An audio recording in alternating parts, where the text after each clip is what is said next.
The Fight at Eureka Stockade by Henry Lawson. Was I at Eureka?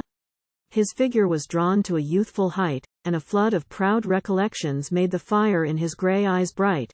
With pleasure they lighted and glistened, though the digger was grizzled and old, and we gathered about him and listened while the tale of Eureka he told. "Ah, those were the days," said the digger, "'twas a glorious life that we led, when fortunes were dug up and lost in a day in the whirl of the years that are dead. But there's many a veteran now in the land, old knights of the pick and the spade, who could tell you in language far stronger than mine bout the fight at Eureka Stockade. We were all of us young on the diggings in days when the nation had birth, light-hearted, and careless, and happy, and the flower of all nations on earth, but we would have been peaceful and quiet if the law had but let us alone, and the fight, let them call it a riot, was due to no fault of our own. The creed of our rulers was narrow, they ruled with a merciless hand, for the mark of the cursed broad arrow was deep in the heart of the land. They treated us worse than the Negroes were treated in slavery's day, and justice was not for the diggers, as shown by the Bentley affray. Perhaps Bentley was wrong. If he wasn't the bloodthirsty villain they said, he was one of the jackals that gather where the carcass of labor is laid. 'Twas believed that he murdered a digger, and they let him off scot-free as well, and the beacon o' battle was lighted on the night that we burned his hotel. You may talk as you like, but the facts are the same, as you've often been told. And how could we pay when the license cost more than the worth of the gold? We heard in the sunlight the clanking o' chains in the hillocks of clay, and our mates, they were rounded like cattle and handcuffed and driven away. The troopers were most of them new chums, with many a gentleman's son, and ridin' on horseback was easy, and hunting the diggers was fun.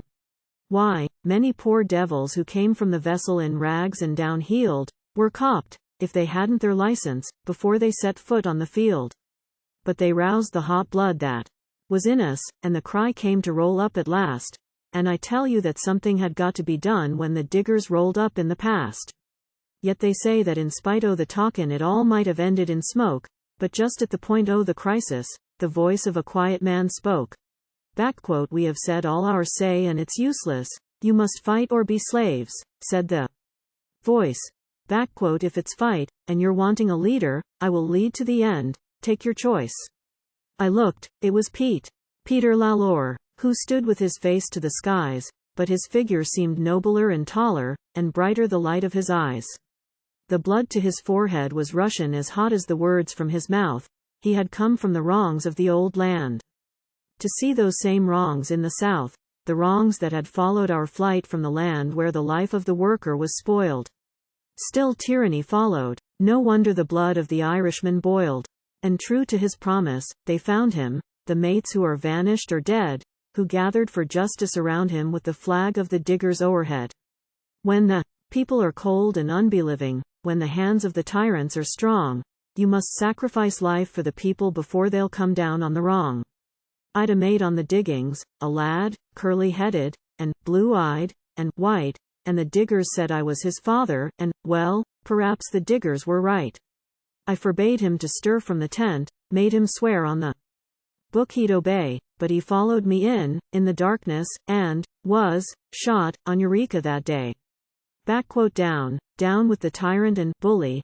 These were the last words from his mouth as he caught up a broken pick handle and struck for the flag of the South and let it in sorrow be written, the worst of this terrible strife, 'twas under the banner of Britain came the bullet that ended his life. I struck then for vengeance. When I saw him lie dead in the dirt, and the blood that came oozing like water had darkened the red of his shirt, I caught up the weapon he dropped and I struck with the strength of my hate, until I fell wounded and senseless, half dead by the side of my mate. Surprised in the grey o' the morning half armed, and the barricade bad, a battle o' 25 minutes was long, 'gainst the odds that they had, but the light o' the morning was deadened in, the smoke drifted far o'er the town and the clay o' Eureka was reddened ere the flag o' the diggers came down. But it rose in the hands of the people and, high in the breezes it tossed, and our mates only died for a cause that was won by the battle they lost. When the people are selfish and narrow, when the hands of the tyrants are strong, You must sacrifice life for the public before they come down on a wrong.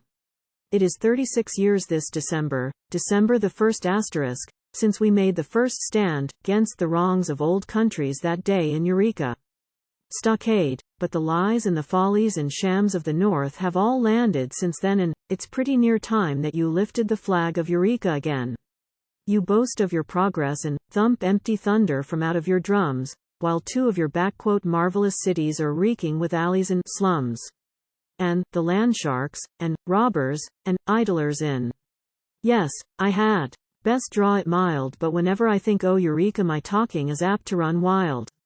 Even now in my tent when I'm dreaming I'll spring from my bunk, strike a light, and feel for my boots and revolver, for the diggers march past in the night.